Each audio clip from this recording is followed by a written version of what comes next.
आराम से आराम से आराम से। अबे सालो ये क्या कर दिया, अब तो मालिक हमें छोड़ेगा नहीं।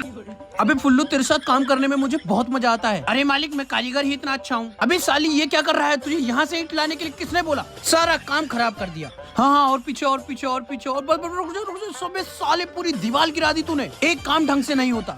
देखो इस बार कोई गलती नहीं होनी चाहिए। अबे हरामखोरो पकड़ो पकड़ो पकड़ो। अब तो पक्का मालिक नौकरी से निकाल देगा। काम हो गया बेटा, नीचे आ जा।